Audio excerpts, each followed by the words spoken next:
Genesis Ethereum mine.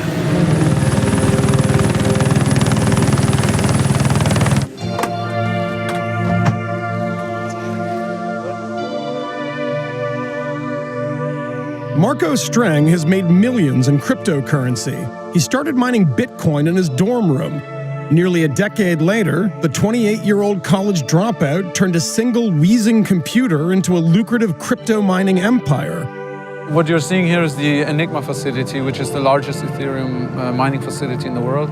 And it was an exciting time. It was years ago when we came here and built this. And now we're expanding and expanding further and further because the demand is growing and everyone is ramping up the capacity. If you have the money, you can always buy cryptocurrency.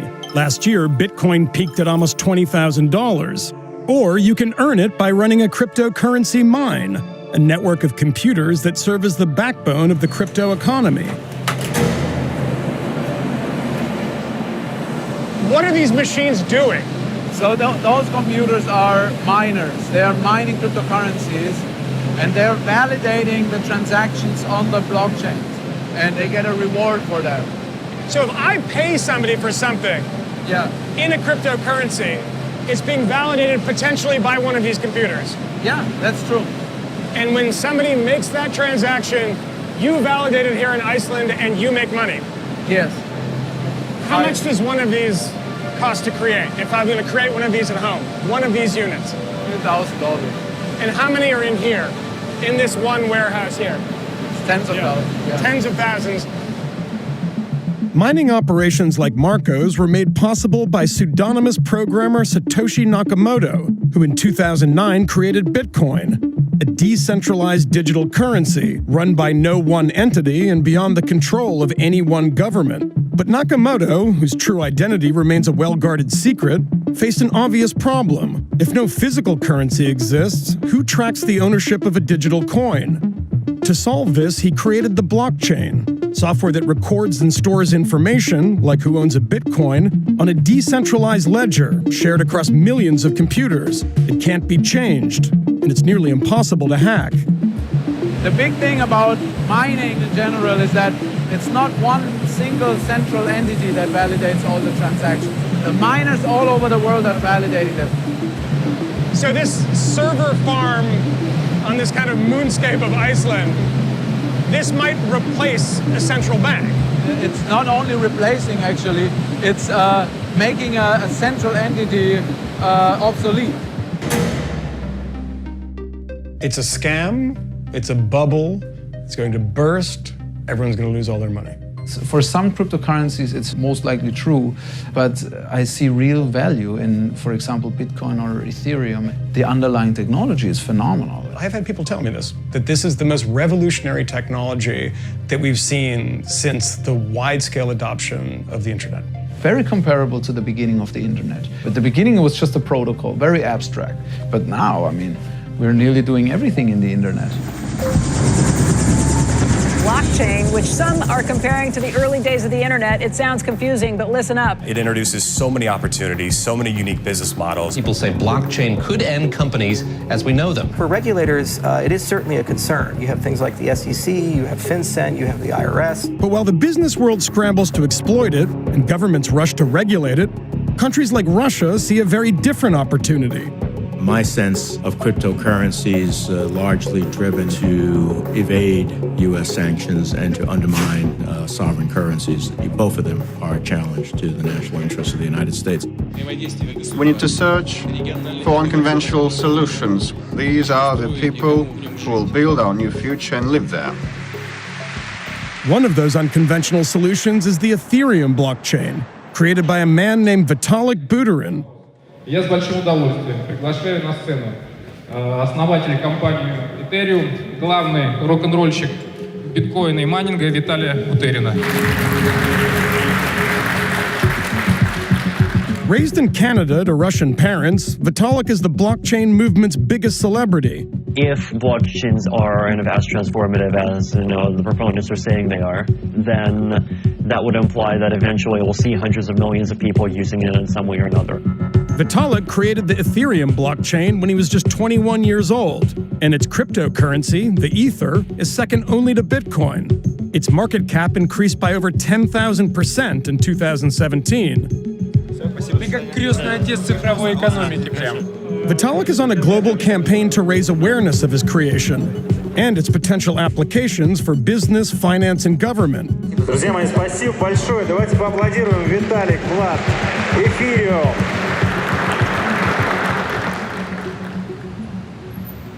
Where are we going now? We are going to Kazan, which I understand is the capital of the Republic of Tatarstan in Russia. You know, like, I've met government people from Canada, US, UK, Russia, China, Taiwan, Singapore, Thailand. Usually the central banks want to have a chat, and like, why not? But you're 23 years old and you're saying sentences like, usually the central banks want to talk with me. It's very rare, I would probably say. I'm older than you and nobody wants to talk to me. Hi.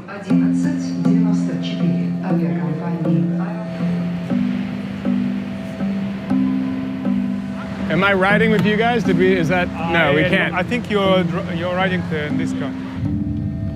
So we're behind a very nice Mercedes that we're not allowed to be in because it's a VIP car for Vitalik, who's treated like something of a rock star here. The Kremlin rolled out the red carpet for Vitalik, hoping their prodigal son would return home.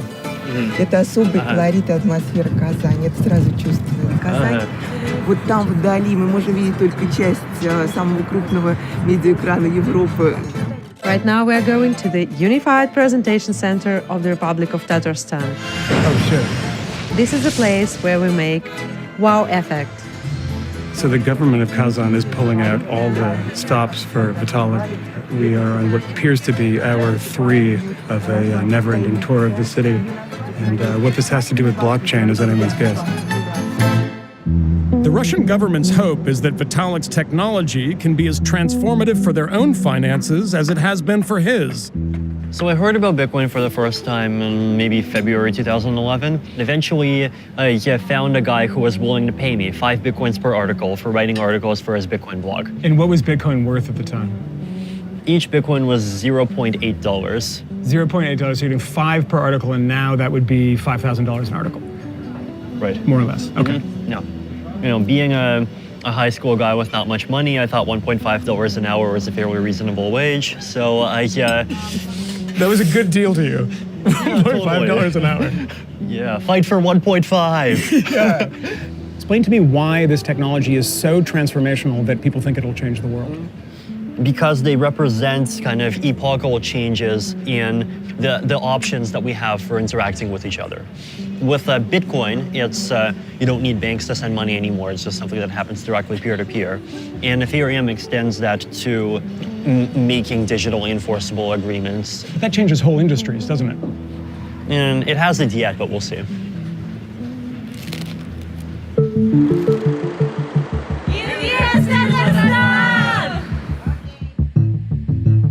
What is it about Vitalik? Why are you so interested in blockchain? Because Tatarstan is considered to be the innovative republic. You want to be the sort of Silicon Valley of Russia.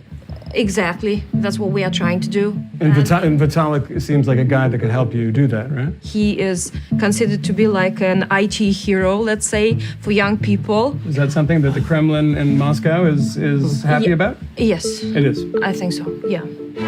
The Kremlin arranged for Vitalik to meet one of Putin's powerful surrogates, Tatarstan President Rustam Minakhanov.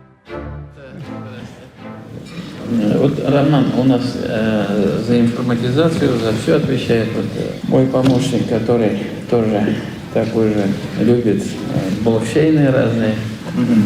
Блокчейн это будет самая справедливая и самая правильная платежная система. Там ни доллар, ни евро, ни это, да? Я думаю, и вот наша валюта. Она одно колебание нефтяное, и она сдулась. Ну да. Yeah, apparently.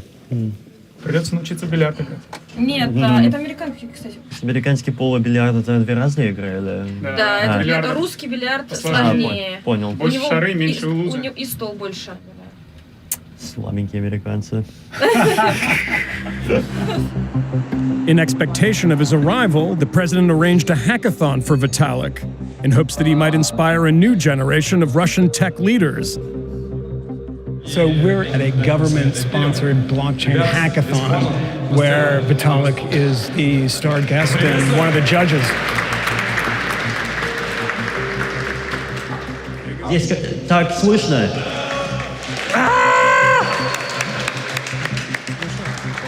This is a high-technology park that is intended to support IT industry and startups. The goal is to make an ecosystem that will produce people, that then will produce companies, that then will produce technologies. United States has approximately 2.5 million IT people working in the IT industry, very active, and Russia is just 400,000. And a lot of your very smart Russians come to work in America, too. A lot. The leak, how we call it, the leak of the brains. But this is something that Russia can lead in. We if hope. you get in early We with hope. blockchain. We hope. That's kind of the idea, isn't it? It is.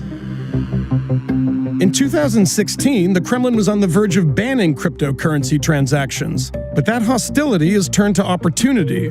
Putin, alongside rogue regimes in Iran and Venezuela, realized that an anonymous, virtually untraceable currency could provide an opportunity to evade crippling international sanctions.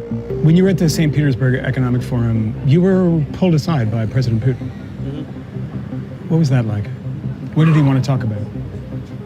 I introduced to him, what Ethereum was and what I was doing, and it seemed like he was willing and supportive of anything that we can do to kind of make the Russian economy better. As U.S. lawmakers are working out how to regulate cryptocurrencies, Russia is making major moves to integrate it, not only in an effort to avoid U.S. sanctions, but to undermine the power of the dollar in international trade. Sergei Gorkov was trained by the FSB as a Putin confidant and currently serves as head of Russia's largest state investment bank, which was hit with sanctions by the Obama administration in 2014. He recently signed a deal with Vitalik in support of a new blockchain research institute. Tell me why the bank is so particularly interested in blockchain. Банки коммерческие понимают, что традиционная банковская деятельность, наверное, не будет существовать в том виде, в котором она существует, долго. Который, конечно же, не будет предполагать, что банк как банк будет существовать как сейчас. What would you tell a country who hasn't embraced blockchain technology? Представим, кто-то в 90-м году, или там в начале 2000-х, или в 90-х сказал, мы не хотим внедрять интернет в своей стране. Где бы эта страна находилась сейчас? Да, вот тот, кто не будет заниматься блокчейном, я думаю, через 20-30 лет уже будет в каменном веке.